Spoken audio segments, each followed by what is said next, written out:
Assalomu alaykum, hurmatli yurtdoshlar, hurmatli vatandoshlar. Xudo xolasa o'zimizning uydagi choradan oz kam qolgan chora. Shundan bitta video chaqirib ko'rsaman. Chora haqida videoni qilmay qo'ydik, chunki o'zimizning kasbimizga qaytganimiz o'zi taksichilikda, shu uchun chorani kamaytirib qo'ydik. Xudo xolasa qaytib yana chora olish niyatimiz bor, mollarni ko'paytirish. Kimga qiziq bo'lsa, ana shu g'unojinimiz sotiladi do'stlar. Boqilgan bir qorin tuqqan g'unojin bu. Shved gibrid bu sotuvda bu. Hozir bu qanchaga olinganligi haqida ham bir ma'lumot berib o'taman do'stlar. Greenford ho'kizcha. Buni ham qanchaga olingan, qachon olinganligi haqida bitta videoga hozir aytib o'tamiz do'stlar. Greenford ho'kizcha 13 million 500 ming so'mga olingan. 3 oy bo'ldi do'stlar. 3 oy. 13 million 500 ming so'mga olingan. Bo'yi 1.20 hozir buni. G'unojimiz haqida aytsak, bo'yi 1.30 plus bu. 1.30 plus katta g'unojin. Ayollar ham sagant yo'q, toza g'unojinlardan. Bu 12.5 million so'mga olingan 5 oy oldin do'stlar. Hozir bu qanday tartibda boqilyapti, qay tartibda yemayapti, bularni ham ko'rsatib o'taman. Necha bir tomosha qilinglar o'zini. Sifatiga baho beringlar, boqilganiga baho beringlar. Buni olib mol qilsa ham bo'ladi, molga qo'yib, suysa ham bo'ladi, boqsa ham bo'ladi yana. Bu sotuvda do'stlar. Narxi kelishilgan holatda. Lekin buni biz suyishga ko'zimiz yetmayapti, chunki sifatli mol boqish kerak, buni mol qilish kerak do'stlar. Bu narxini kelishamiz ustida. Bu 12.5 million so'mga 5 oy oldin olingan do'stlar. Hozir kunda qanday tartibda boqilyapti, buni ham ko'rsatib o'taman do'stlar. Ana bu yerdan atalar pishiriladi qozonda.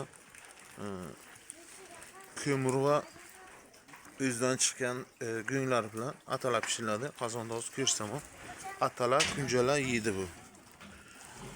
Atalasi pishgan holati. Bunda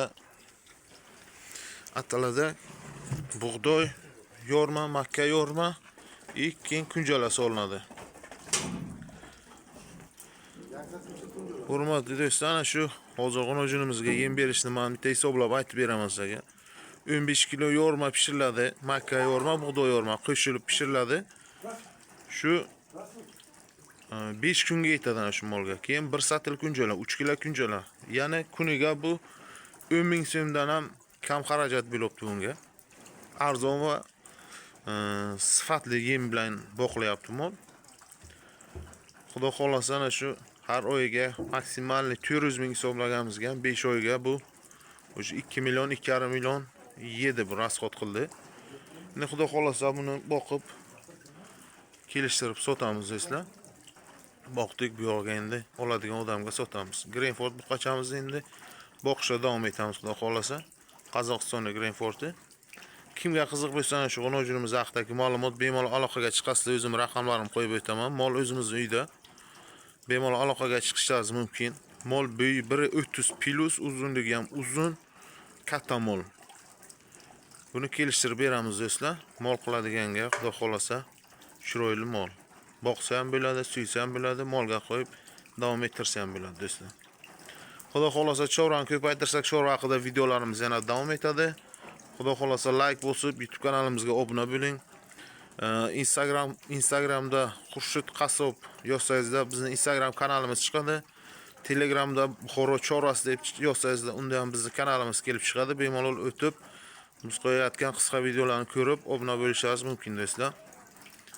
Yana bir gap, Buxoro Moskva yo'nalishida o'zim hozir taksi yuribman. Kimga qanday Buxorodan Moskvaga, Moskvadan Buxoroga xizmatlar bo'lsa, aloqaga chiqaverasizlar. Zona ho'kizchaga ozgina bitlagani uchun, tashqi parazitlar uchun sepib qo'yapmiz. Ho'kizchaga bunga kerak emas bu. Hammasi zakon. Videolarimiz yoqsa like bosib kuzatishda davom etamiz do'stlar. Chiroyli videolarni olib sizlarga xudo xolasa taqdim etishda davom etamiz. Yaqin kunlarda bitta bir do'stimizni chorva molxonasidan bitta chiroyli video qilib chiqaramiz. Chorva mollari uchun. Bemalol aloqaga chiqasizlar, sog' bo'lasizlar, salomat bo'lasizlar.